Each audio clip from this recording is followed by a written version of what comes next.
इसी गांव में एक किसान रहता था। इस संसार में वह बहुत ही गरीब था। उसके पास जमीन का एक छोटा सा टुकड़ा था जिस पर वह खेती करता था। उसका गुजारा अत्यंत कठिन तरीकों से होता था। एक दिन सूरज की गर्मी चरम सीमा पर थी, परंतु किसान हमेशा की तरह खेत में काम कर रहा था। पसीने से लथपथ किसान बुआई के लिए खेत जोत रहा था। इसी बीच खेत में खुदाई करते समय जमीन से एक बड़ा सा लकड़ी का बक्सा मिला। किसान ने सावधानी से बक्से को निकाला। पहले तो उसके समझ में नहीं आया कि बक्से का क्या करें।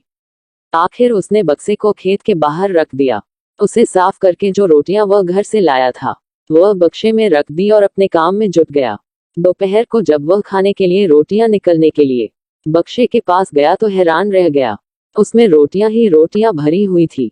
तब किसान को पता चला कि वह जादुई बक्सा था। उसमें जो भी चीज डालो उसका 10 गुना होकर बाहर आता।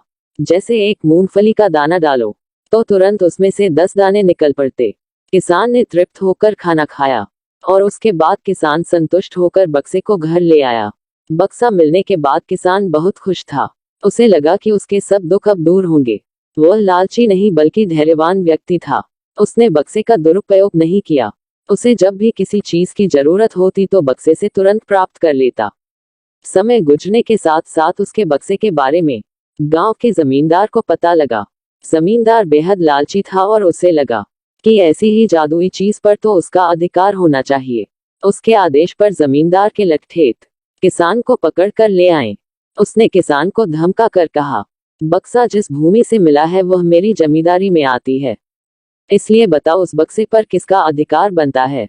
किसान बोला, यह ठीक है हुजूर कि यह भूमि आपकी जमींदारी पर आती है, पर बक्सा जिस खेत से निकला है उस पर मैं खेती करता हूँ, अतः इस बक्से पर मेरा अधिकार बनता है।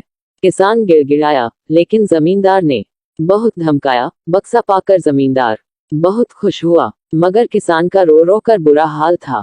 जमींदार की अब चांदी हो गई। वह जो चाहता बक्से में डालता और उसे कई गुना पाकर खुश हो जाता। कुछ लोगों ने जादुई बक्से की खबर मंत्री जी के पास पहुंचा दी।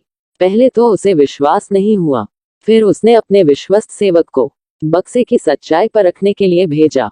वहां जो उसने बक्से का जो जादू देखा तो वह मंत्री के पास जाकर सारी सच्चाई बता दी। मंत्री ने जमींदार को बुलाया, फिर उसे डराते हुए कहा, हमें पता चला है कि तुम्हारे पास एक जादुई बक्सा है, उसे तुरंत हमारे हवाले कर दो। इसी जादुई बक्से को हाथ से निकलते हुए देखकर जमींदार की हालात खराब होने लगी। उसने मंत्री जी से बहुत विनती की पर मंत्री नहीं माना। बक्सा पाकर मंत्री मतवाला हो गया। विरोधियों को यह अच्छा मौका मिल गया।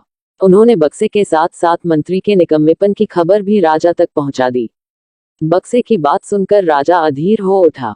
वह अपने सेनापति के साथ मंत्री के घर जा पहुंचा। उसने कहा, देश की सारी जमीन राजा की होती है, इसलिए जादुई बक्से पर भी उसी का हक है।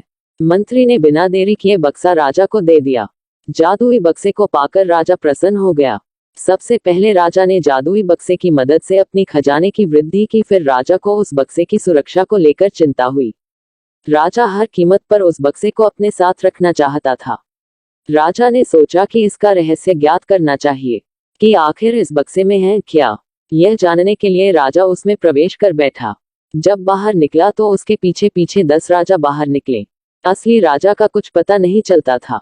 वे राज सिंहासन में कब्जा करने के लिए एक दूसरे से लड़ने लगे। यह जानकर किसान को बेहद दुख हुआ। वह अपने आप को कोसने लगा कि कितना अच्छा होता कि मैं बक्से को जमीन में ही गड़ा रहने देता।